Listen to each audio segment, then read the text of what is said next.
And look, in his post, Carvalho is trying to present AllatRa as a product of Russian intelligence service.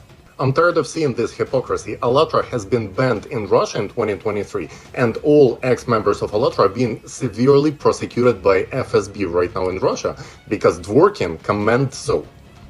From madhouse to Ministry of Justice, that's literally the story of Russian cult studies and story of Alexander Dworkin. During the decade of demonization by Russian razzirs of AllatRa, its participants have been raided by FSB, their equipment has been confiscated, their own, bought with their own money.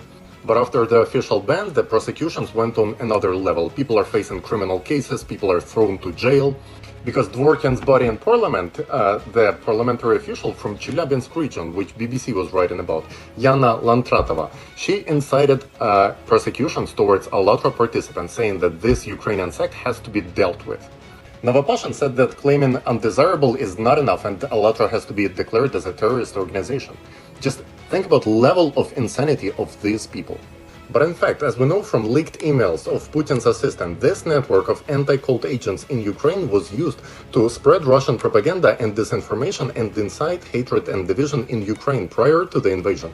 And right now, the very same network operates on the territory of European Union and the US, doing the very same thing they have been doing in Ukraine.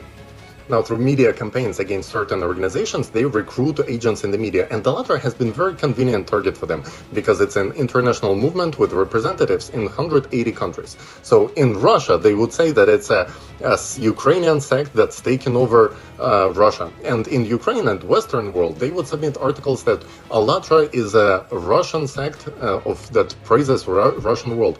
Complete nonsense, complete lies that has nothing to do with reality.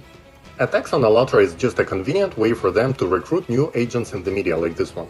If you have seen the smearing publications in European media recently, I highly recommend to you to go on AllatRa website and check for yourself what AllatRa is all about, what kind of materials volunteers have been posting all over the world. AllatRa focus has always been on climate, and currently it's also on religious freedoms, because the criminals who are inciting hatred, like the anti-cult network under the leadership of Alexander Dworkin, is a serious threat to the democracy in Europe and the US. And as Radziris' anti-cult department of Russian Orthodox Church, and Russian Orthodox Church recently has been recognized as a tool of Russian influence and propaganda, disinformation and warmongering by Parliamentary Assembly of Council of Europe, a criminal investigation was initiated in one of the European countries against this network of influence. The whole network of agents of Russian Radziris influence in Europe organized a massive flash mob of anti-cultists to pressure Attorney General of a European state to violate the law and shut down the case. Apparently the case was closed, but during this campaign they highlighted and spotlighted all their agents, basically the entire network of agents in different European medias, which by the way belong to the very same network of media.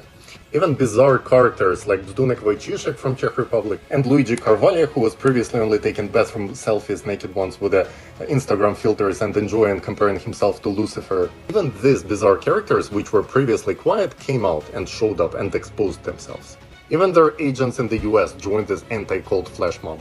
And all this network is curated by Sergei Kiriyenko, another Putin's assistant who is also running the club inside of the ROC. I suggest reading this article to find out who they are. It's basically a secret society club for Russian elites who believe in nuclear Armageddon and that they will be saved in their Diveevo club near the Diveevo monastery. It's a bizarre thing. And once again, watch The Impact, because this is the best source of information on this matter.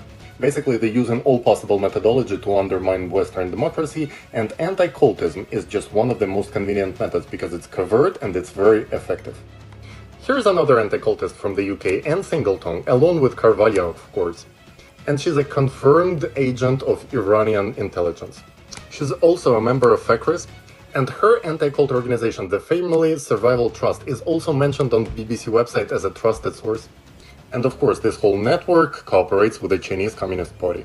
Here's Dworkin, here's American anti-cultist Rick Colin Ross. Due to their consultations, the whole network of concentration camps was organized in China, where millions of people are not only deprived of freedom, but also deprived of their body parts. There is a whole chapter in the Impact documentary about the organ harvesting program that anti-cultists launched in China. This is what happens when totalitarian regimes and anti-cultists cooperate. And they use all possible methods to start the very same prosecutions in the Western world. So prosecution of sects is only the way to undermine democracy. So this is your freedom that they are after. That's why speak up about this.